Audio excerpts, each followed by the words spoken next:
Good morning, dear students. Welcome once again. So, in our last class, we have discussed who were weavers, okay, who were factory owners, what Dorabji Tata has done, okay, and Charles Weld has done. Apart from that, we have also learnt about the traders, okay. So, iron smelters, weavers, and factory owners. Now let's discuss some of the question answers which are given in this chapter.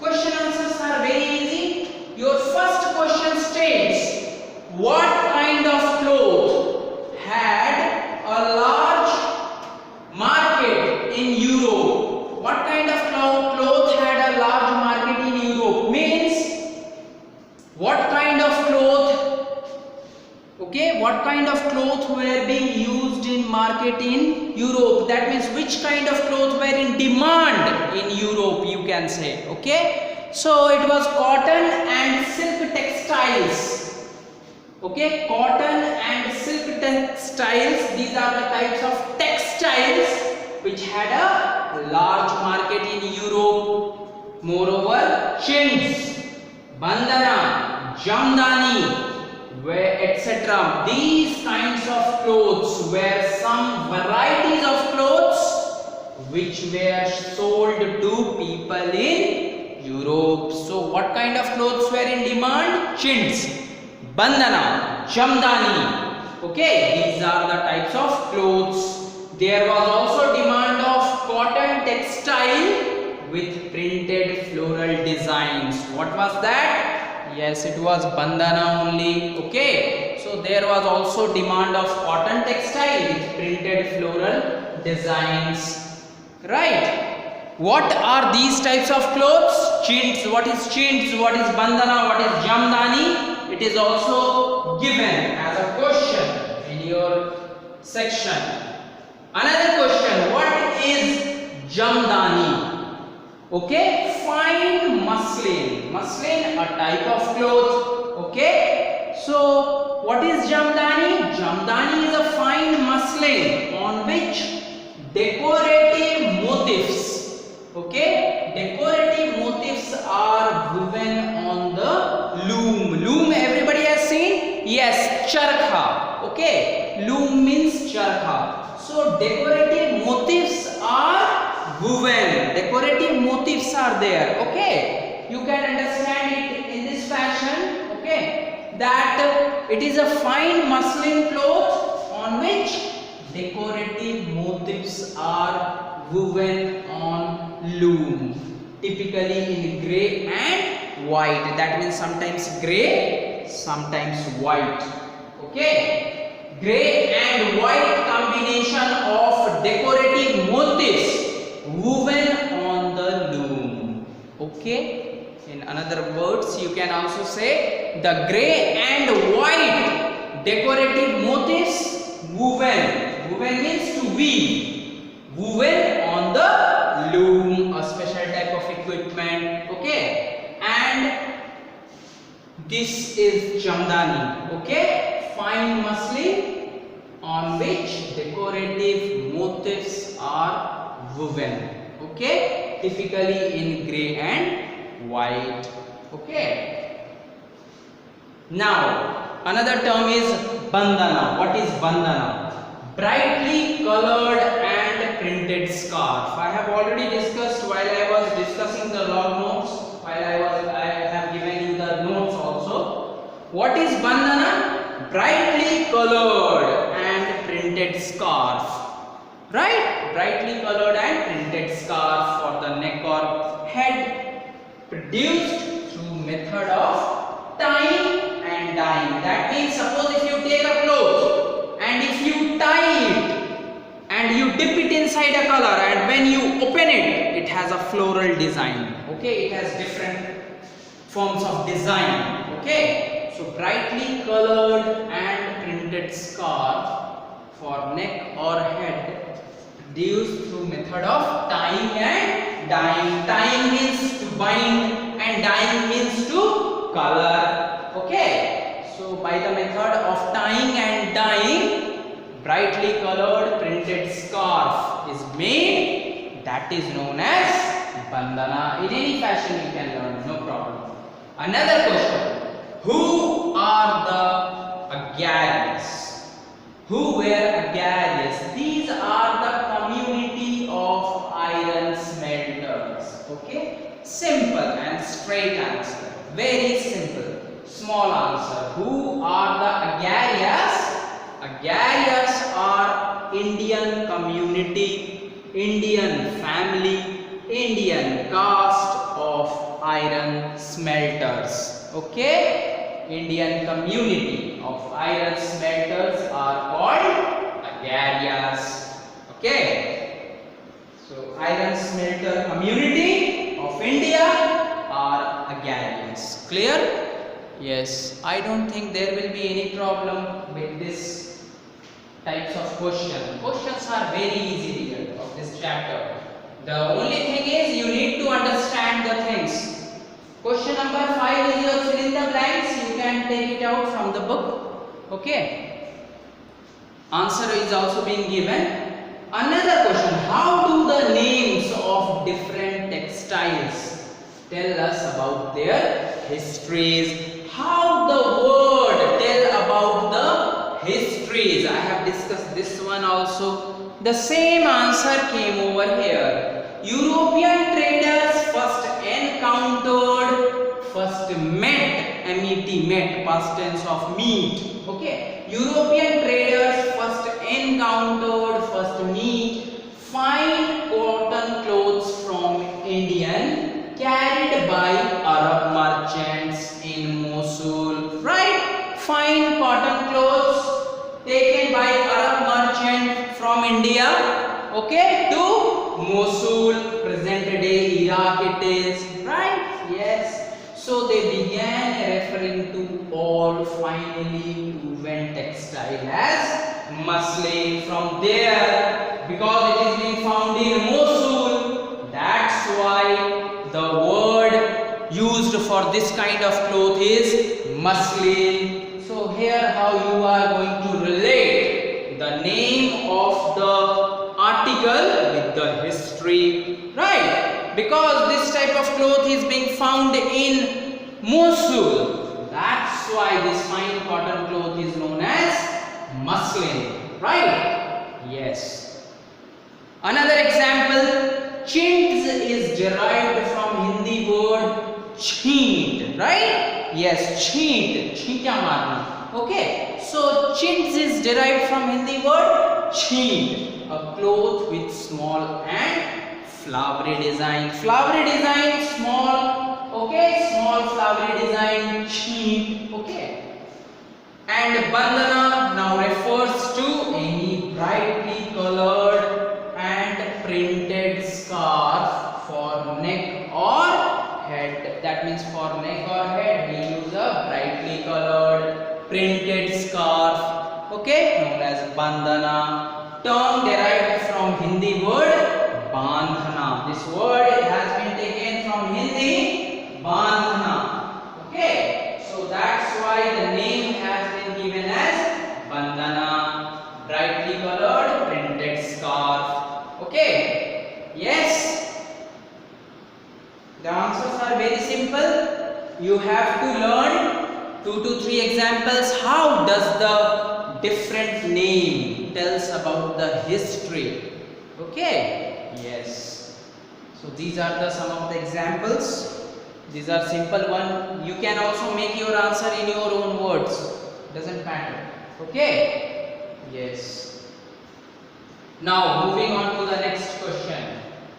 Why did the wool and silk producers in England protest against the import of Indian textiles in 18th century? Why wool and silk producers in England, silk and wool producers of England protested, okay, protested, opposed, okay, the import of Indian textiles? Why? What is the reason? Why the England producers have protested the entry of Indian textile? The answer is, by the early 18th century, Worried by popularity of Indian textiles, the wool and silk producers in England protested because of the popularity of Indian textiles. Indian used to produce very fine quality clothes. If Indian goods will come into England people will take only the Indian product because they were of very fine quality. That quality was not being produced in England. That's why, because of the popularity of Indian textile, the wool and silk producers in England protested. Moreover, unable to compete, that means compete here means competition, because England were not in a position to compete with Indian textile, to make a competition with Indian textile. So unable to compete with Indian textile, England producers wanted to secure market. They wanted to make their market their own within country by preventing entry of Indian textiles. They don't want the Indian goods to come in their England market because they know that the quality of Indian textile, the quality of Indian clothes are much better than them, because of which they don't want the Indian goods, they don't want the Indian textiles, they don't want the Indian clothes to come into England. That's why they have protested, they have opposed, okay, they have opposed the import of Indian textiles, right? Because of popularity of Indian textile, moreover, because they know that they are not going to compete with Indian textile, and they wanted to secure market, they want to make their market their own, okay? That's why the wool and silk producers in England protested against the import of Indian textiles. Okay? Another question is, how did the development of cotton industries in Britain affect the textile producers in India?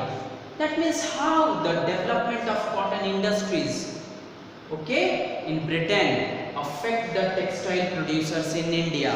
Because of these reasons like competition, high duty, capture of foreign market, okay? Competition means to compete with each other. Indian textile had to compete with British textile in European market, okay? How did the development of cotton industry in Britain affect textile producers in India? When cotton industries came into Britain, how it affected the textile producers in India? So the first thing was competition. How Indian textile had to compete with the British textile in European market. That means because Indian textile are coming to the Britain market, they had to compete with the British textile, right, in European market. That's why when there was a competition, obviously people got affected by the competition of the textile industries, okay? Another thing was high duty, high tax. Exporting textile to England became increasingly difficult due to high duties imposed on Indian textiles. See, when we are exporting the goods to England, to the European market, England imposed high duties, imposed a high tax on Indian textile. This also affected the textile producers in India, okay? More tax you have to pay, the more price of a commodity becomes, right? So by the implementation of high duties, okay, by the implementation of high tax, it affected the textile producers in India. Moreover, capture of foreign market, this was also the reason. English made cotton textiles ousted Indian textile from their traditional market.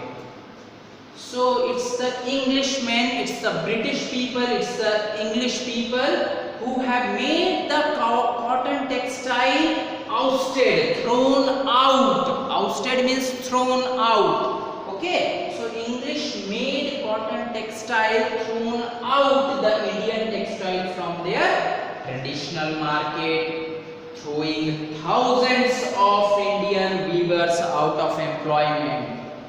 Okay, now by the capture of foreign market, which means that English people boycotted the Indian goods, Indian textile, and because Indian textiles were not being sold in the foreign market, thousands of Indian weavers become jobless. They were thrown out of the employment. In this way, this textile producers in India got affected. One more reason was there, capture of Indian markets. By 1830s, British cotton cloth flooded Indian markets. They have done two things to capture the market, capture the foreign market and capture the Indian market. In order to capture the foreign market, they imposed a high duty on the Indian textiles. Okay, moreover, here earlier also you have read that they have boycotted, they have thrown out the Indian textile from their market, which made several people to become jobless. After that, they captured Indian market also. Means by 1830, Britain exported their goods in large amount so that it get flooded. That means Indian market get flooded with British clothes. Okay, yes, these are the things which are being done in order to capture the Indian market as well as foreign market. Another question, why did the Indian iron smelting industry, Indian iron smelting industry decline in 19th century? Why in the 19th century the Indian iron smelting industry fell down or declined? Because of these reasons, smelting industry declined in 19th century because first reason, forest laws implemented by Britisher. Okay, prevented movement of people in reserved forest. What the Britisher have done, they have put a barricade around the forest area and named it as reserve. Now as soon as they name it reserve, nobody without the permission will enter into the forest. And if people were unable to enter into the forest, how can they take out, how they can mine the ground, how they can dig inside the ground and take out important valuable minerals, right? So most of the Britisher have made most of the forest get reserved. So the forest law implemented means Britisher have put the board of reserved in most of the forest, because of which the movement of people get restricted. And because the movement of the people get restricted, people now no more enter into the forest, they no more can take out the minerals from the forest, from the ground, because of which iron smelting industry decline. Another reason, charcoal, which is an important ingredient constitution in iron smelting was not obtained easily. Charcoal is an important ingredient for carrying out smelting, right? And in order to carry out smelting, charcoal is required. Charcoal is also not available easily. Okay, Britishers were not providing charcoal. Moreover, charcoal is not an easy thing to obtain. Third reason was the areas where movement is granted, the iron smelters had to pay huge taxes. This reduced their income, obviously. That means Britisher made most of the forest area reserved. When they make the area reserved, most of the people can't enter into the forest. Now, if somebody wants to enter the forest, he should have a proper authority. How the authority will be given? How the authority will be provided? By paying huge taxes. So, if they are going to pay huge tax, obviously it will reduce their income. If the income will be reduced, no people will think of making iron smelting, isn't it? So this is the reason why Indian iron smelting industry declined in 19th century. Okay? Yes. Another question, question number 10. What problems did the Indian textile industry face in early years of its development? The problem that Indian textile industry faced, you have to tell about that. These are some of the problems. The Indian textile had to compete with British textiles. Number one, England made cotton textiles successfully ousted Indian goods from traditional market. That means England made the Indian cotton textile to get out, to be thrown out of their traditional market. Okay. Moreover, thousands of weavers in India were thrown out of employment. Right? Bengal weavers were worst hit.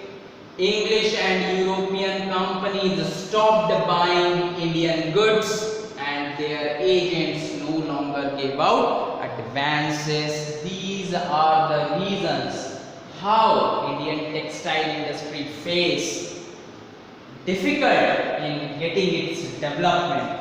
Okay, these are the problems. These are already been discussed in our previous question also. So this is the key, because in England or Britisher made the Indian goods get boycotted in order to capture their own market. So they have imposed heavy taxes, they imposed heavy duties on import of Indian goods, number one. Number two, they boycotted the Indian goods. They were not taking any Indian goods, Indian textile. They were only taking foreign material in their market. So because of that, thousands of the Indian textile producers or workers get unemployed, right? Yes. Moreover,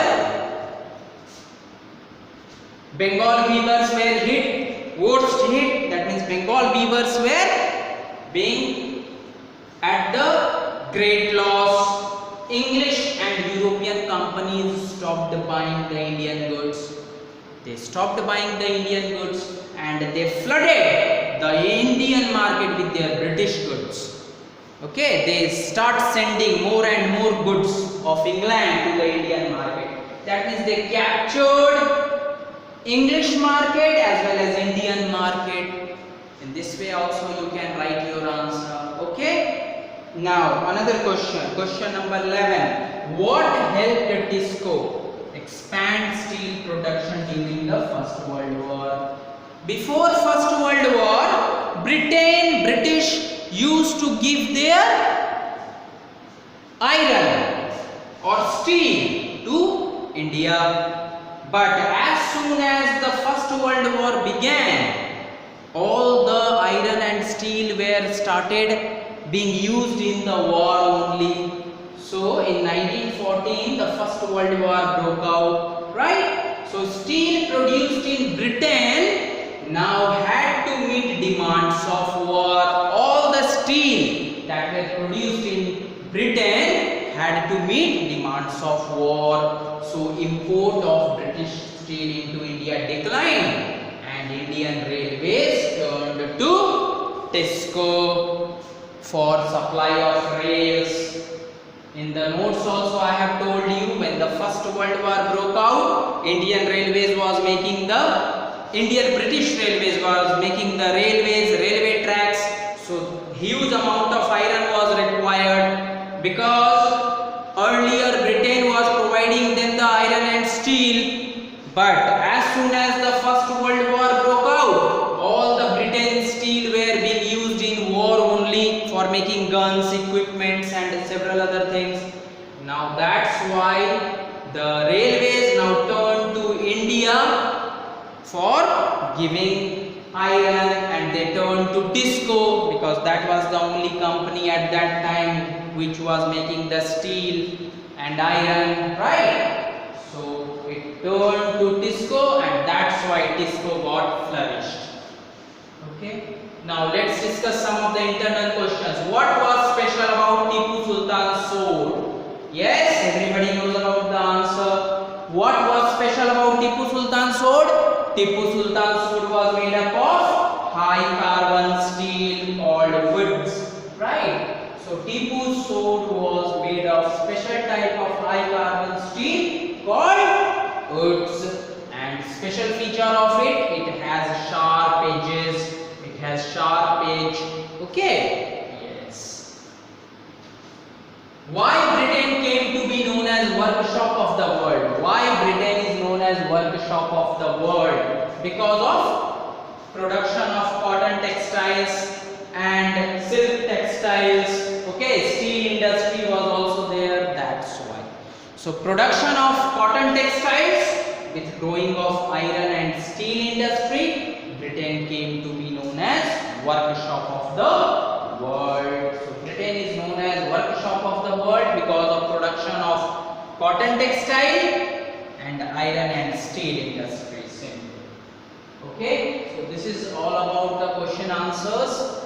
Learn the question answer, your homework. Learn question answer of this chapter. Moreover, what problems did the Indian textile industry face in early years of its development, and how did the development of cotton industries in Britain affect textile producers in India? These things you have to answer. Till the next time we are going to meet, I am going to come up with another chapter. Okay, so till then we are going to meet. Have a nice day, have a wonderful day, stay with your family, stay blessed, stay safe. Thank you.